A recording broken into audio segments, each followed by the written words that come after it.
ओम शांति। आज 8 मई 2020 है। हम सभी ने बाबा के साकार रूप से चले हुए मधुर महावाक्य सुने होंगे। आज की मुरली से कुछ ज्ञान की बिंदुओं का हम और स्पष्टीकरण लेंगे आदरणीय आशा देवी से। ओम शांति दीदी। ओम शांति। बाबा ने मुरली के एसेंस में कहा, मीठे बच्चे, बाबा आया है तुम बच्चों को अविनाशी कमाई कराने। अभी तुम ज्ञान रत्नों की जितनी कमाई करने चाहो कर सकते हो।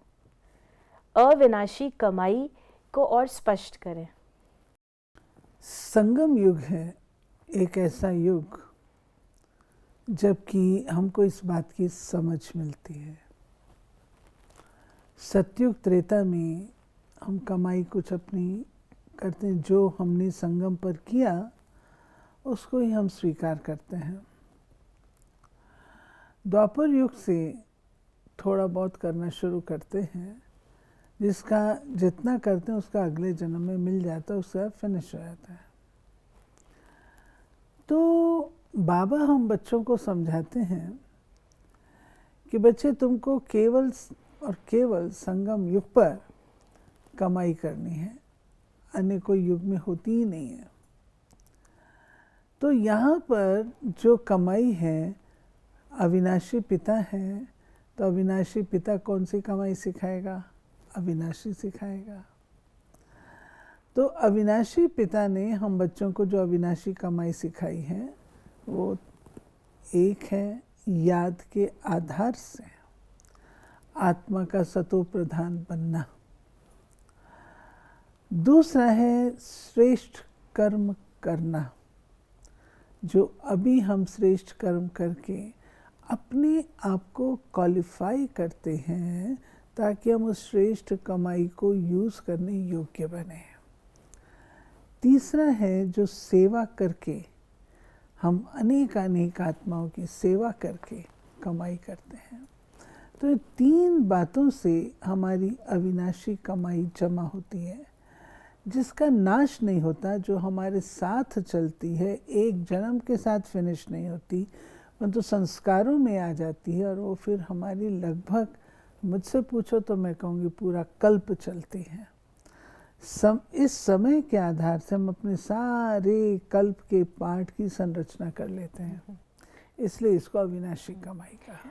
दीदी, बाबा जब कहते हैं कि ज्ञान रत्नों की जितनी कमाई करना चाहो कर सकते हो, तो ज्ञान रतन की को हम कैसे जमा करें, कैसे कमाई करें? क्योंकि ज्ञान, हम जो मुरली सुन रहे हैं वो ज्ञान रतन है, हम उनको सुनते भी हैं, रिवाइज भी करते हैं, लेकिन ये जमा कैसे होते हैं कमाई के रूप में? ज्ञान रतन मनन और चिंतन से, विचार सागर मंथन से और अपने जीवन की धारणा से आपको ज्ञान मिला कि आत्मा शांत स्वरूप है, ये ज्ञान रतन है।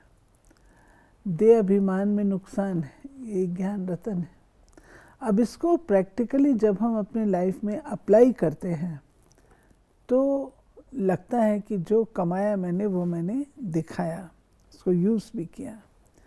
तो इससे हमारी जो है कमाई जमा होती, ज्ञान रतन प्रैक्टिकल एक्सपीरियंस में आ जाते हैं ना, फिर वो वृद्धि को प्राप्त होते हैं। जैसे आप कोई चीज़ को सीख लेते हैं, कार ड्राइविंग है, शुरू में आप थोड़ा सा चलाते हैं, डर के चलाते हैं, धीरे धीरे सीख लेते हैं, फिर आप बात करते हुए भी गाड़ी को चलाते रहते हैं, सुनते हुए भी चलाते रहते हैं।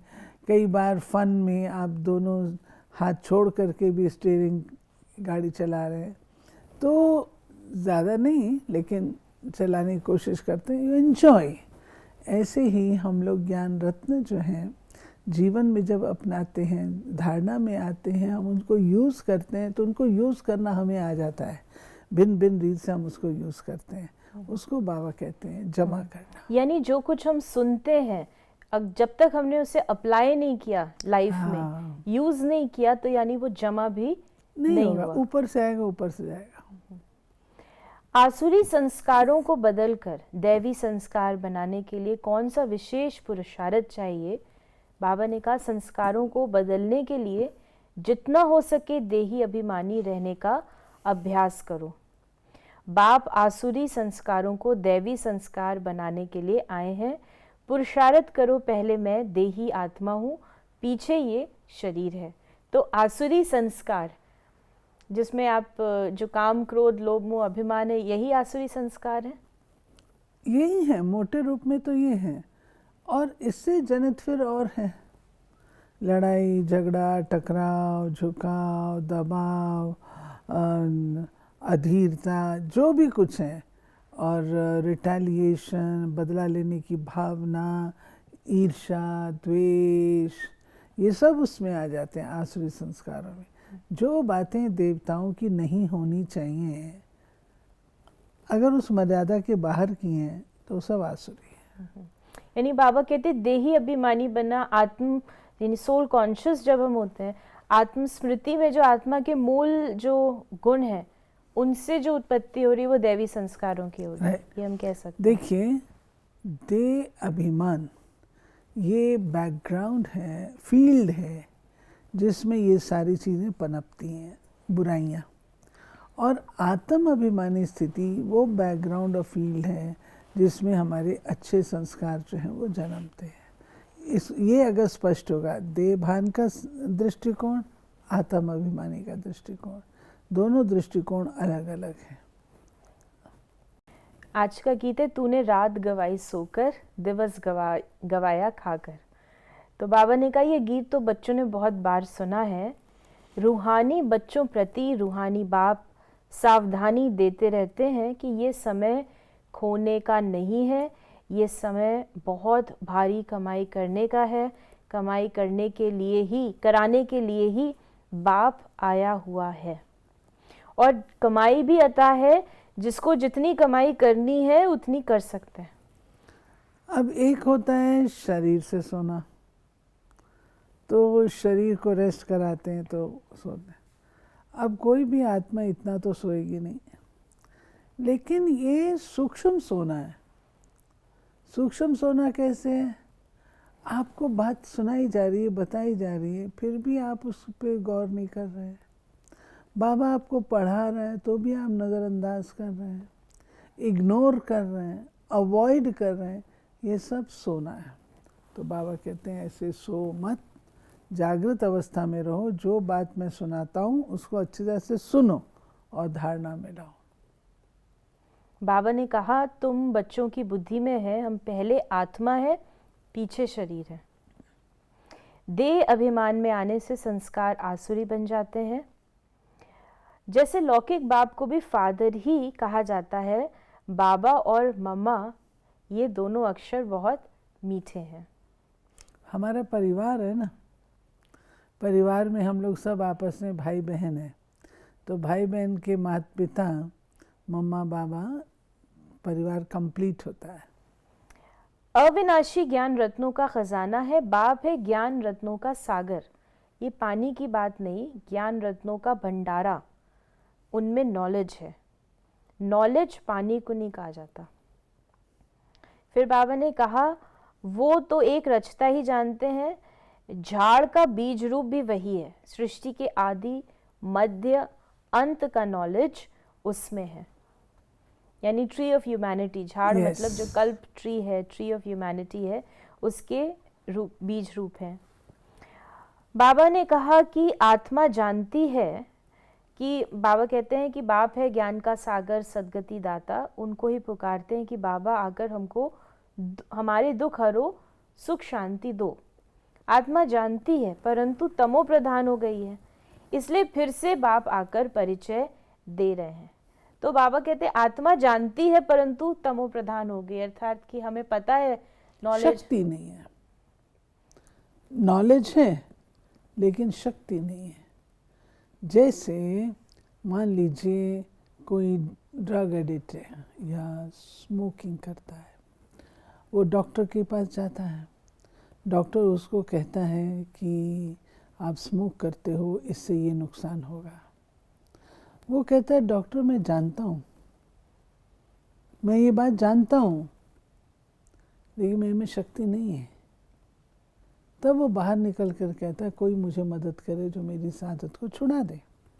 तो ऐसे ही बाबा कहते हैं कि जानते हैं अब हम तमो प्रधान हो गए हैं, हालत ठीक नहीं है, तो फिर शक्ति तो नहीं है ना बदलने की।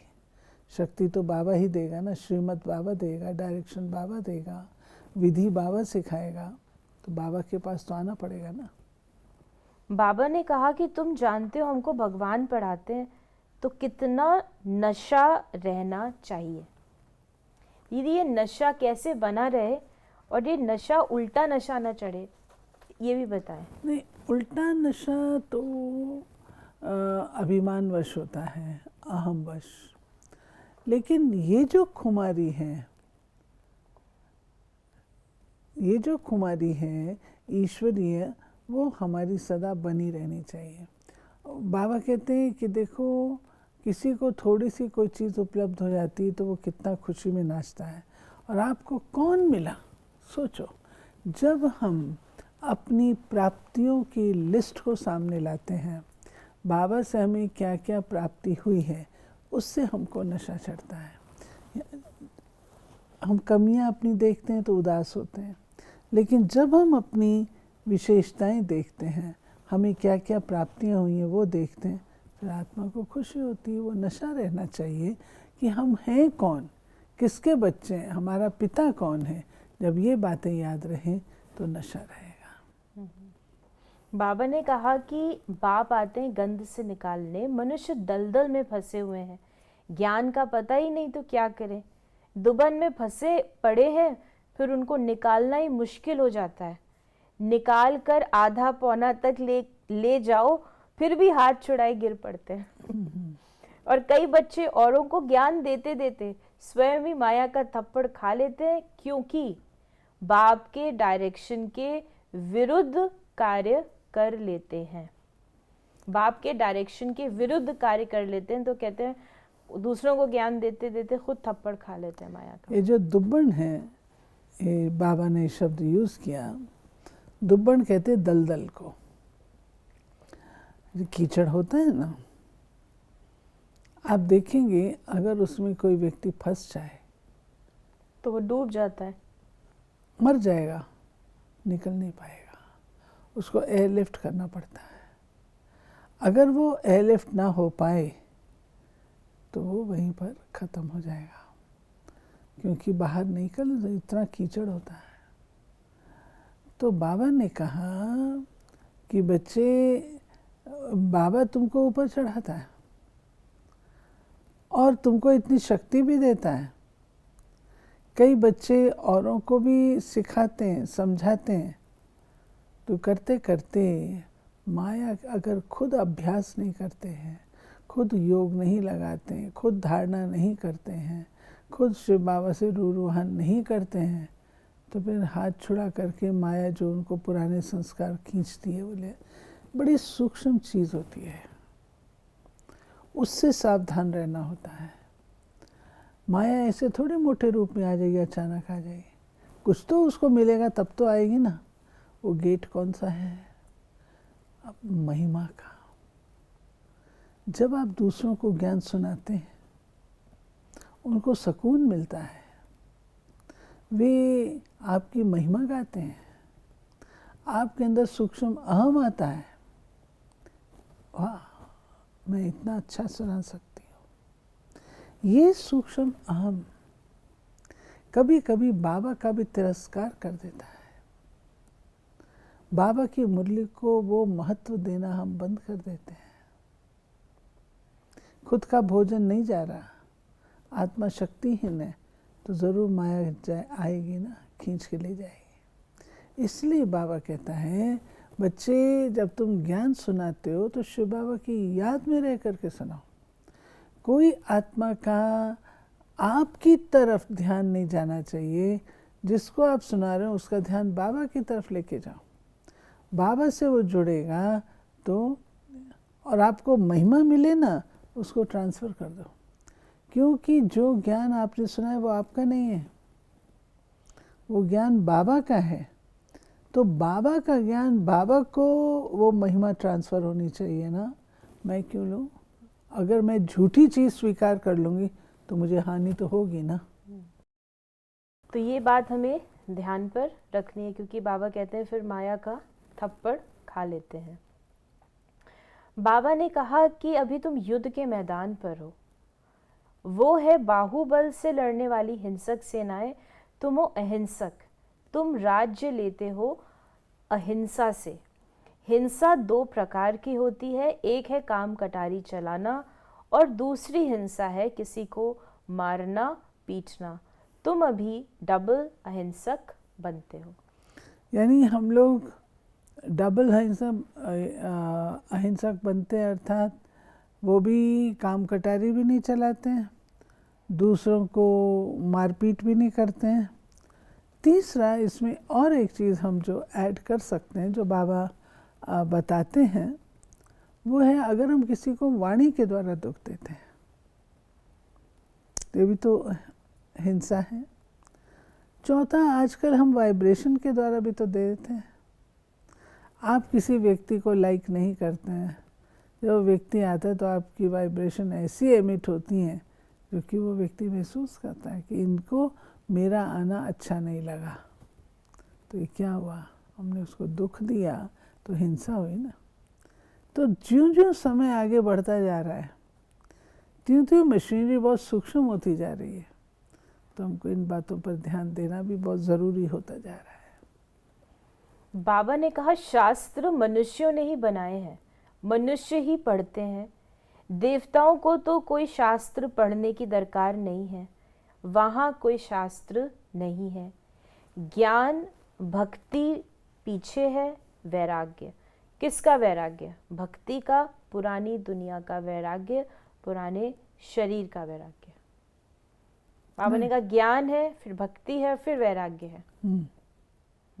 तो ये थोड़ा स्पष्ट करें बाबा। आज ज्ञान की स्टेज हमारी रहती है सतयुग त्रेता में, ज्ञान भक्ति पीछे है वैराग्य। हाँ, तो इसे स्पष्ट करें। ज्ञान की स्टेज हमारी सतयुग त्रेता में है, ठीक है ना। ज्ञान की प्रारब्ध, यानी बाबा ने ये साइकिल के रूप में साइकिल के रूप से, क्योंकि कई बार बाबा भक्ति के बाद ज्ञान मिलता है, हाँ, वो है पुरुषार्थ के रूप में, यानी जो हम ये एफर्ट्स करते हैं, ये साइकिल के रूप में बाबा बताया साइकिल एक्सप्लेन करता है कि ज्ञान है, हाँ, सतयुग त्रेता में ज्ञान की प्रारब्ध है।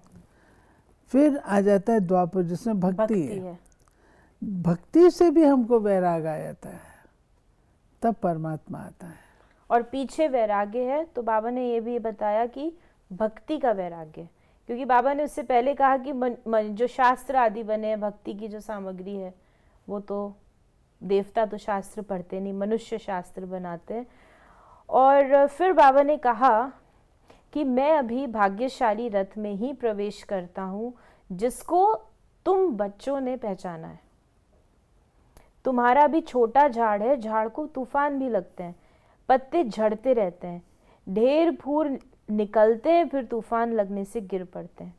कोई कोई अच्छी रीति फल लग जाते हैं, फिर भी माया के तूफान से गिर पड़ते हैं। फिर बाबा ने कहा तुम याद अक्षर पक्का कर लो।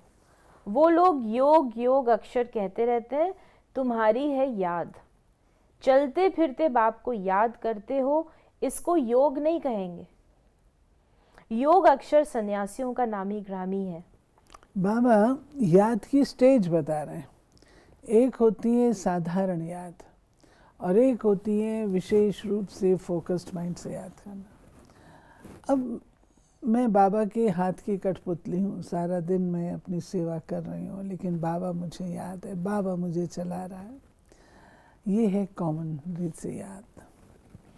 दूसरी है मैं मास्टर बीज रूप हूँ, मास्टर सर्वशक्तिवान हूँ, मास्टर ऑलमाइटी अथॉरिटी हूँ, बैठ के जो हम याद करते हैं। उसमें डिफरेंस बताने के लिए बाबा ने ये कहा, अदरवाइज दोनों एक ही चीज़ है। बाबा ने कहा मुझे याद करते आए हैं, अब मैं आया हूँ। आत्मा को कोई जानते नहीं, इसलिए बाप आकर रियलाइज कराते हैं। ये भी समझने की बड़ी महीन बातें हैं।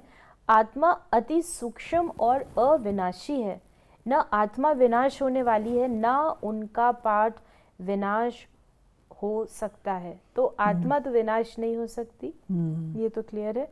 उनका पार्ट भी विनाश नहीं हो सकता, इसे क्लियर करें। आत्मा विनाशी तो पार्ट भी अविनाशी होगा ना। आत्मा यानी जो उसके अंदर रिकॉर्डेड है। हाँ, वही अविनाशी होगा। इसलिए इसको ऐसा समझ के हमको अपना रोल प्ले करना है।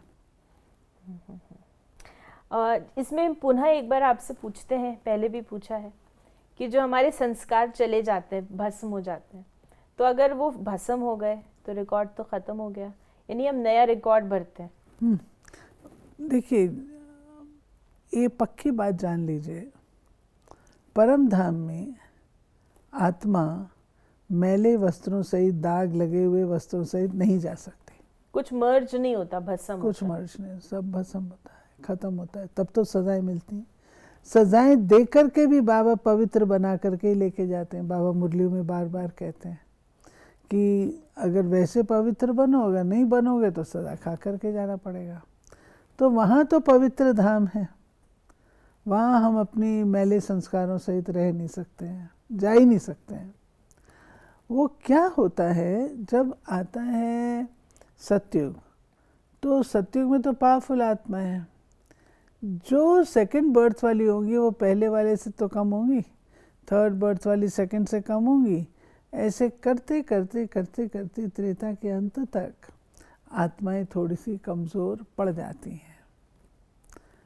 पवित्रता की परसेंटेज में फ़र्क आ जाता है ना। अब यहाँ से ये कमज़ोर पड़ गए हैं, अब ऊपर से फ्रेश आत्माएं आ रही हैं, बिल्कुल पवित्र आत्माएं आ रही हैं, शुद्ध आत्माएं आ रही हैं। तो कभी भी समाज में जो नई चीज़ आती है उसका प्रभाव अधिक होता है,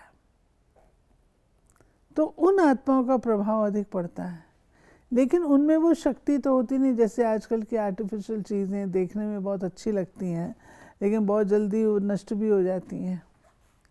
तो ऐसी आत्माएं आती हैं तो वो पुनः फिर ऐसा बन जाती हैं जिससे कि सारी सृष्टि जो है वो रजो प्रधान बन जाती है। और उसके बाद फिर और ऐसे ही कलयुग एंड तक ऐड होता है तो तमो प्रधान हो जाती है। फिर बाबा उनको साफ करता है, तो वो संस्कार उनके इमर्ज होते जाते हैं। क्योंकि जो रजो प्रधान वाली आत्माएं हैं वो सतो प्रधान बन करके तो वापस लौटी नहीं है, गई अपनी रजो प्रधान संस्कारों से हैं। तो जब उन संस्कारों से गई हैं तो वापस जब आएंगी तो उसका प्रभाव पड़ता है। बाबा ने कहा है कि इस पर भी एक पुस्तक छपाओ, मतलब अभी स्वर्ग के गेट खुल रहे हैं, गेट वे टू शांति धाम, सुख धाम, इसका अर्थ भी नहीं समझते। बाबा ने कहा तुमको प्रदर्शनी आदि में कभी दिल शिकस्त नहीं होना, प्रजा तो बनती है ना, मंजिल बड़ी है, मेहनत लगती है। और फिर बाबा ने कहा मेहनत है याद की, याद भी अव्यभिचारी चाहिए। धारणा के लिए आज की मुरली से जो सार है, पहला कि एक बाप से अव्यभिचारी प्रीत रखते रखते कर्मातीत अवस्था को पाना है। राइट, यानी याद ही आधार है कर्मातीत अवस्था को पाने का। Of course. और जो सेवा इतनी करते हैं वो नहीं, सेवा आपकी एक खिलौना है, सेवा खिलौना है, लेकिन जो सब्जेक्ट है हमारा वो याद है, धारणा है, जिससे कि हम सेवा भी सब्जेक्ट हैं लेकिन याद में रहकर सेवा करना। अगर याद में रह के सेवा नहीं करी तो फिर वो उतने जमा भी नहीं होगी। इस पुरानी देह और पुरानी दुनिया से बेहद का वैराग हो। कोई भी कर्तव्य बाप के डायरेक्शन के विरुद्ध नहीं करना है। युद्ध के मैदान में कभी भी हार नहीं खानी है। डबल अहिंसक बनना है। आज की मुरली से वरदान है, अपनी रूहानी लाइट द्वारा वायुमंडल को परिवर्तन करने की सेवा करने वाले सहज सफलता मूर्त भव। अपनी रूहानी लाइट द्वारा वायुमंडल को परिवर्तन करने की सेवा करने वाले सहज सफलता मूर्त भव। यानी बाबा कहते हैं कि आप रूहानी लाइट बन करके फिर जो है वातावरण को परिवर्तित करो। ये नहीं सोचो कि वातावरण मुझे शक्ति दे, लेकिन मैं वातावरण बनाने वाली आत्मा हूँ, खुद के स्वमान में रहो, मैं रूहानी लाइट हूँ। जैसे साकार सृष्टि में जिस रंग की लाइट जलाते हो वही वातावरण हो जाता है। अगर हरी लाइट होती है तो चारों ओर वही प्रकाश छा जाता है। लाल लाइट जगाते हो तो याद का वायुमंडल बन जाता है। जब स्थूल लाइट वायुमंडल को परिवर्तन कर देती है तो आप लाइट हाउस भी पवित्रता की लाइट व सुख की लाइट से वायुमंडल परिवर्तन करने की सेवा करो तो सफलता मूर्त बन जाएंगे। स्थूल लाइट आंखों से देखते हैं, रूहानी लाइट अनुभव से जानेंगे। स्लोगन है, व्यर्थ बातों में समय और संकल्प गवाना ये भी अपवित्रता है। आज बाबा ने अपवित्रता बताया कि व्यर्थ बातों में समय और संकल्प गवाना ये भी अपवित्र है। बहुत डीप हम लोग कितना करते हैं, हर कोई चेक करे तो प्यूरिटी की डिग्री वही मिलेगी ना। तो ये थे बाबा के आज के मधुर महावाक्यों के कुछ ज्ञान बिंदुओं का स्पष्टीकरण। अगर आपके मन में भी इस मुरली से संबंधित कोई प्रश्न है तो आप अपने प्रश्नों को हम तक अवश्य पहुंचाएं। ओम शांति।